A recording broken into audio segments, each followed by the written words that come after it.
Marvel est vaste, et avec lui, beaucoup de personnages ont été introduits dans le MCU, donc l'univers cinématographique Marvel, qui a été initié par le film Iron Man en 2008, alors qu'à la base ça devait être le film Hulk qui devait lancer cet univers, mais suite à un succès mitigé de l'œuvre, le personnage incarné par Edward Norton Hulk a dû être recasté pour avoir un nouveau Bruce Banner dans cet univers.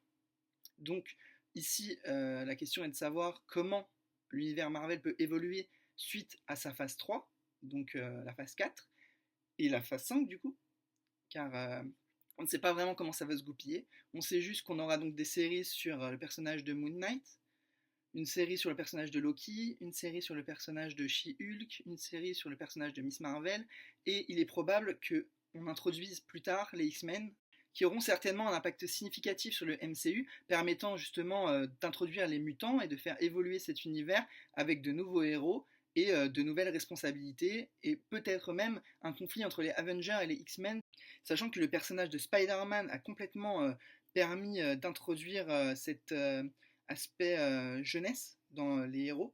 Donc ce qui peut être intéressant, c'est le partenariat entre Marvel et Sony, qui pourrait permettre à Marvel d'utiliser beaucoup plus de leurs personnages, comme par exemple Spider-Woman, donc, qui est en quelque sorte une Peter Parker au féminin, et aussi donc de créer un lien entre les personnages que Sony développe pour son propre univers, donc Venom, Morbius, Jackpot, Madame Web, des films qui sont en cours de projet ou qui vont bientôt sortir, donc Venom 2 par exemple en l'occurrence, ou Morbius avec Jared Leto qui a incarné le Joker chez DC Comics, donc dans l'univers cinématographique de DC Comics. Il y a aussi le cas donc des Defenders avec Daredevil, Jessica Jones, Luke Cage, Iron Fist, qui avait été exploité par Netflix auparavant, mais qui n'a pas désiré donc poursuivre son partenariat avec Marvel. On a vraiment beaucoup de possibilités, notamment en termes de séries, donc avec Disney+, qui peut vraiment apporter cette nouvelle plus-value à l'univers Marvel, permettre de découvrir des personnages qui n'ont pas été exploités dans le MCU, des personnages de l'univers donc de Spider-Man, ou bien de l'univers Marvel en général, avec la Nova Corp, qui est un peu l'équivalent de Green Lantern pour le côté Marvel, donc dans l'espace. On pourrait très bien voir l'apparition donc de Nova dans un film Gardien de la Galaxie, ou bien dans un film Captain Marvel. Le film Captain Marvel se passerait parfaitement à l'apparition de Nova, sachant qu'à la suite donc de Infinity War et de Endgame, on a vraiment un besoin de renouveau, notamment parce que le personnage de Thor va être remplacé ou complété par un nouveau Thor, une nouvelle Thor qui sera incarnée donc par Jane Foster, qu'on avait découvert dans les précédents films du MCU. Et on peut aussi se dire justement qu'ils vont vouloir, maintenant que Disney a racheté la Fox, vraiment se rebaser sur les origines, faire peut-être un crossover entre les 4 Fantastiques, Daredevil, Spider-Man, sachant que Peter Parker est très ami donc, avec Johnny Storm des 4 Fantastiques, donc ça pourrait être très intéressant dans les films. On pourrait aussi se dire justement que le multiverse va apporter quelque chose. On pourrait avoir plusieurs Peter Parker, donc notamment ceux de la trilogie donc, des années 2000 avec Tobey Maguire ou Andrew Garfield et Tom Holland. Donc ça pourrait être très intéressant d'un point de vue scénaristique de faire en sorte que le multiverse existe dans les films du MCU. Et c'est d'ailleurs le projet du film Doctor Strange Into the Multiverse of Madness. Donc ça peut vraiment permettre de créer donc, un lien entre les univers et entre les anciens films qui pourrait vraiment plaire aux fans et donner cette relation entre des personnages qu'on n'attendait pas forcément. Il y a des rumeurs comme quoi les X-Men de la Fox pourraient faire une apparition dans les films du MCU, mais c'est encore à prendre avec des pincettes. Et on pourrait aussi penser que justement, en ayant un univers aussi grand, ils peuvent imaginer beaucoup de crossovers.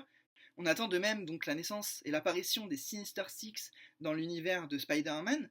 Donc on pourrait penser que Dr Octopus va désirer réunir les méchants de Sony, donc Venom, Morbius, le Vautour, et créer une nouvelle Sinister Six différente des comics pour insuffler justement une nouvelle direction à cet univers et permettre l'apparition de Norman Osborn, Harry Osborn, des personnages qu'on n'a pas du tout vus dans le MCU et qui pourraient vraiment avoir une force dans leur apparition, être vraiment partie prenante de l'action.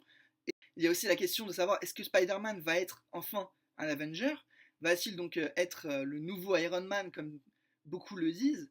On aura apparemment donc un successeur à Iron Man, un successeur à Captain America, donc il est logique que Spider-Man devienne un petit peu leur mentor pour faire un peu comme ce qu'avait fait Tony Stark avec Peter Parker et lui justement lui enseigner l'héroïsme et les valeurs d'un héros. Voilà.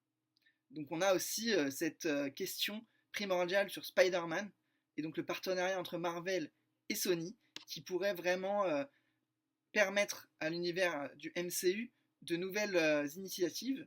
Vont-ils exploiter donc Spider-Man 2099?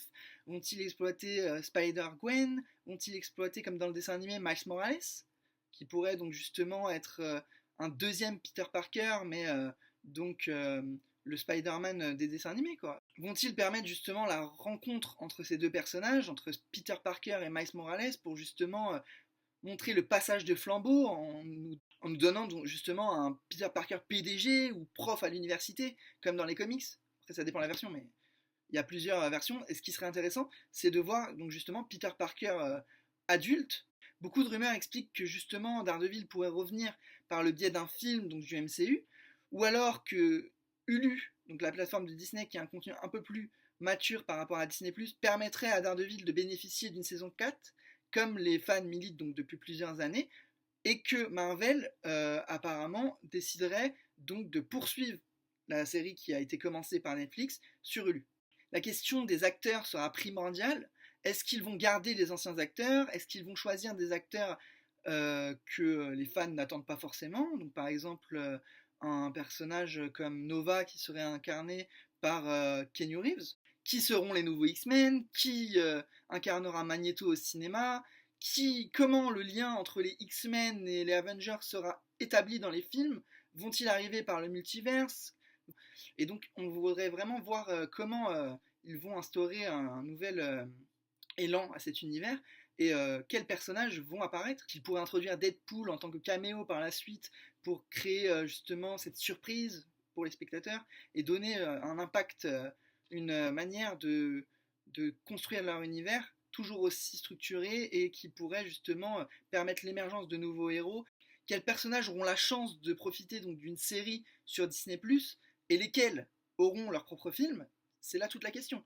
On sait qu'on devrait avoir des informations sur le Ant-Man 3 qui pourrait lancer les New Avengers, mais rien de concret. On sait juste que des informations arrivent, que ça pourrait être en juillet, août.